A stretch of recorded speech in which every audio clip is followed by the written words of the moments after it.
Bonjour à tous, bienvenue dans une nouvelle vidéo d'unboxing pour la collection Warhammer Imperium. J'ai reçu aujourd'hui lundi 5 juin le 9e colis. Comme dernièrement le colis a bien été expédié 4 semaines après le précédent, donc c'est tout bon. Et comme d'habitude, il y a 4 numéros qui vont du numéro 32 au numéro 35. Avant de commencer, je tenais à m'excuser pour le manque de vidéos pour ce mois de mai. Alors, d'un côté, il y a le retour des beaux jours, avec plus de sollicitations pour passer du temps en extérieur, que ce soit dans le jardin ou en balade.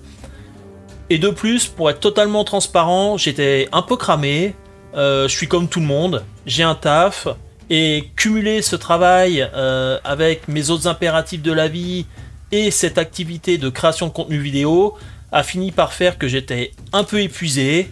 Il n'y avait pas un jour où je ne faisais pas quelque chose pour la chaîne. Et je suis donc arrivé à un point où rien que de penser à devoir me lancer dans une session de montage vidéo, j'en avais ni la force ni l'envie. Néanmoins, ne vous inquiétez pas, je vais continuer, j'avais juste besoin de souffler un peu. Là, actuellement, j'ai une vidéo d'un scénario en finition de montage et je suis en cours de peinture des Rangers Skitarii. Donc il va prochainement y avoir du nouveau contenu sur la chaîne. Par contre, pour ceux qui aiment les vidéos de scénario, je suis désolé mais je préfère prévenir, je vais sûrement en faire un peu moins, car ce sont vraiment ces vidéos qui demandent le plus de temps et le plus de travail entre la préparation et le montage. De plus, je voudrais me refocaliser sur la peinture des figurines, car là je commence à avoir une montagne de plastique à peindre. J'en suis aux Rangers Skitarii qui sont arrivés avec les numéros 21 et 22. Et là, dans la collection, je vais en être au numéro 35. Donc, j'aimerais bien rattraper ce retard. Voilà pour ce petit aparté que je trouvais important de faire pour ceux qui se demandaient pourquoi il n'y avait plus de vidéos. Donc, ne perdons pas plus de temps et regardons plus en détail le contenu de chacun de ces numéros.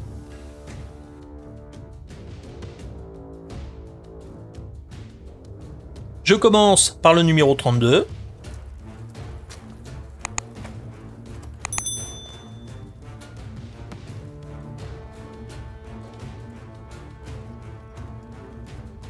Dans ce numéro, il y a une figurine, alors un destructeur catafron.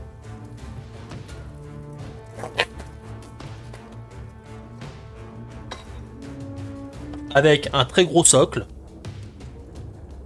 Le destructeur catafron est une unité de l'Adeptus Mechanicus. La première chose qui saute aux yeux quand on regarde la grappe, c'est que ça doit être une des grappes les plus fournies pour une unité unique. Il y a vraiment beaucoup de pièces. Alors je suis incapable de dire si elles seront toutes utiles, parce qu'il me semble qu'il y a quand même pas mal d'armes. Là il y a beaucoup d'armes, donc peut-être qu'il y a des options de montage. Mais en tout cas, les pièces semblent regorger de petits détails. Donc je pense qu'elle va être bien sympathique à peindre. Passons au fascicule.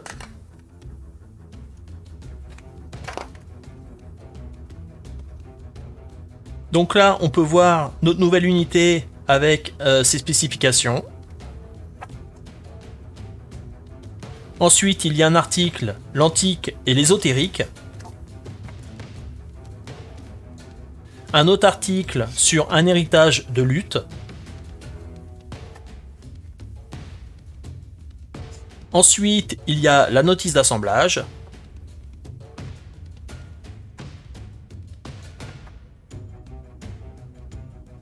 Ensuite, la notice de peinture.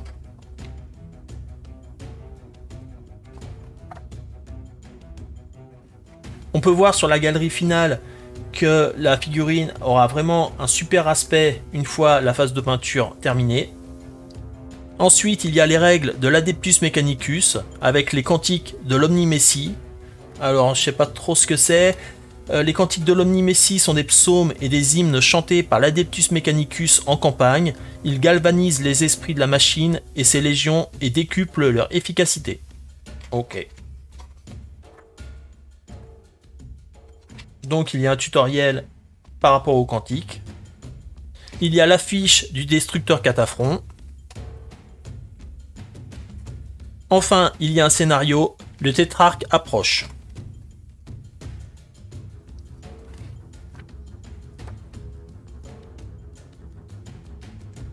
Voilà pour le contenu de ce numéro.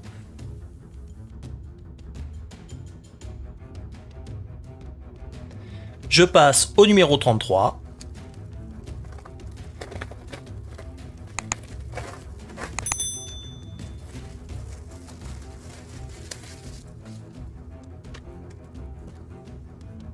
Ce numéro contient 2 nouvelles peintures.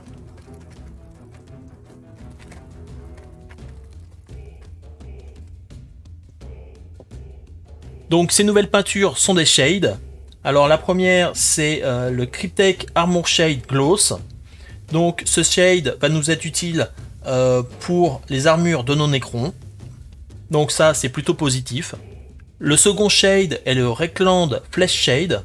Donc là j'aurais tendance à dire que c'est plus pour les teintes de couleur de peau. Mais bon, on va voir à la notice de peinture si c'est bien le cas. Passons à présent aux fascicules. On commence par un article sur les ordres du Monde Forge, mission et motivation. Donc là, apparemment, c'est plutôt des objectifs globaux pour des missions. Ensuite, il y a un article sur les Necrons, les ambitions du monde Nécropole. Ensuite, il y a un article sur les Cthans. Donc, les Cthans étaient des dieux parmi les étoiles. Ensuite, il y a un article sur les orques. Ensuite, il y a la notice de peinture. Alors pour l'instant, il parle du Num Oil. Là, le Cryptek Armor Shade, donc, a passé sur les blindages des Necrons. Donc voilà. Et le Reikland Flesh Shade, qui est à passer sur les bouts de peau, sur les dépeceurs. Mais également apparemment à certains endroits des armures des Necrons. Donc au final, c'est pas pour les teintes de peau. Et donc là, j'ai l'impression que c'est plus à passer aux endroits qu'on a peint avec du Canoptek Alloy. On peut également utiliser le Reikland Flesh Shade sur nos unités Space Marine. Donc au niveau des dorures, j'ai l'impression. Et au niveau du coup des visages. Ensuite, il y a des fiches techniques pour le technomancien et les dépeceurs. Ensuite, il y a un tutoriel qui explique le fonctionnement des aptitudes rites de réanimation et ennemis terrifiants. Et enfin, il y a un scénario assiégé. Il y a également un feuillet supplémentaire, donc les horreurs du chaos, avec une super illustration. Et on a également des illustrations des figurines pour Khorne, Tzeentch, Nurgle et Slaanesh.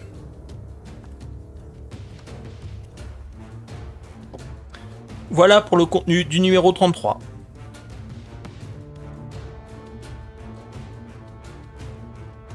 Ensuite, je passe au numéro 34.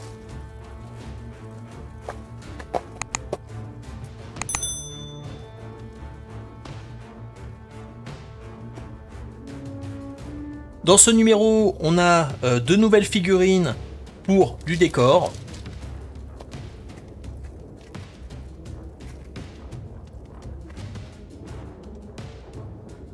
Alors, j'ai récupéré les décors reçus précédemment pour vérifier si ce sont les mêmes, ce qui ne semble pas être le cas.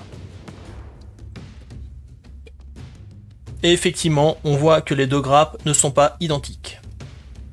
Passons aux fascicules.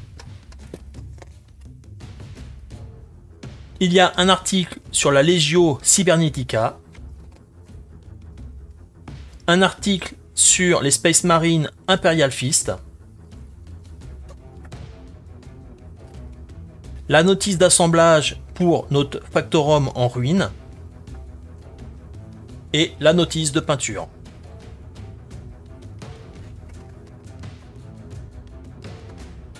Il y a une fiche technique pour le capitaine Primaris, un tutoriel sur comment maximiser les auras,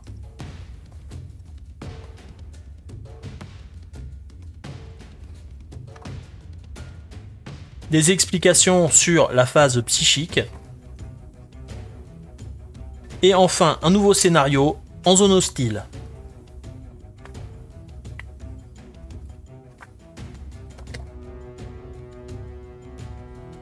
Voilà pour le contenu du numéro 34.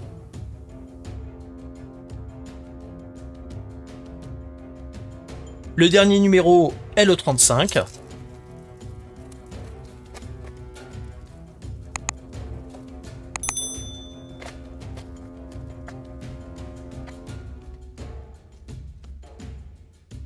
Dans ce numéro, il y a une figurine, le Technogure.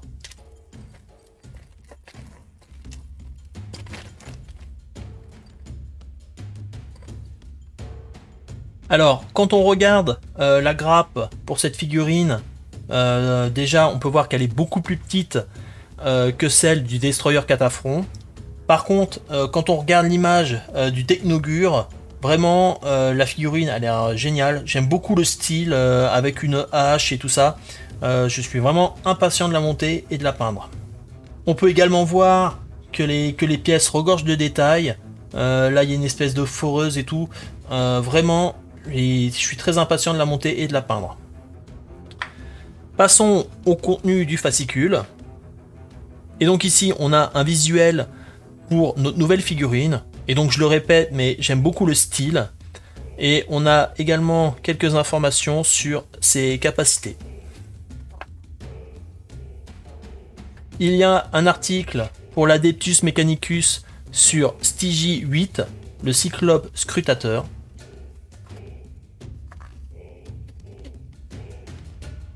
Il y a un article pour l'Imperium sur l'Âge des Ténèbres. Il y a la notice d'assemblage pour le Technogure, ainsi que la notice de peinture.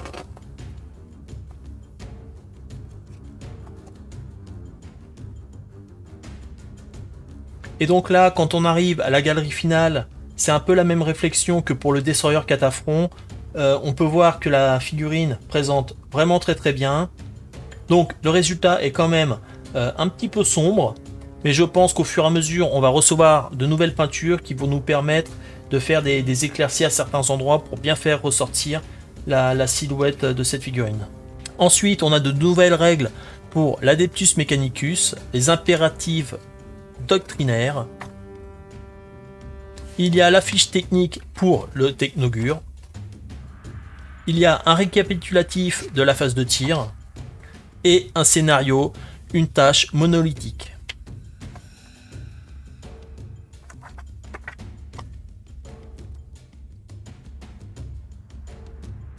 Voilà pour le contenu du numéro 35. Donc voilà pour le contenu de ce 9e colis. Donc il y a de nouveaux shades. Je ne l'ai pas dit tout à l'heure à l'ouverture du fascicule numéro 33, mais n'avoir que 2 shades avec un numéro ne me choque pas du tout parce que le prix des shades est quand même de plus de 6 €. Donc au niveau rentabilité, là on est vraiment bien. Concernant les figurines, alors on a peut-être un peu moins de plastique qu'on a eu dans d'autres colis. Néanmoins, j'aime beaucoup les 2 nouvelles figurines, donc le Technogure et le Destroyer Cataphrone. Donc pour conclure, je suis satisfait du contenu de ce 9e colis. On arrive à la fin de cette vidéo, j'espère que vous aurez apprécié le contenu et à bientôt pour la suite.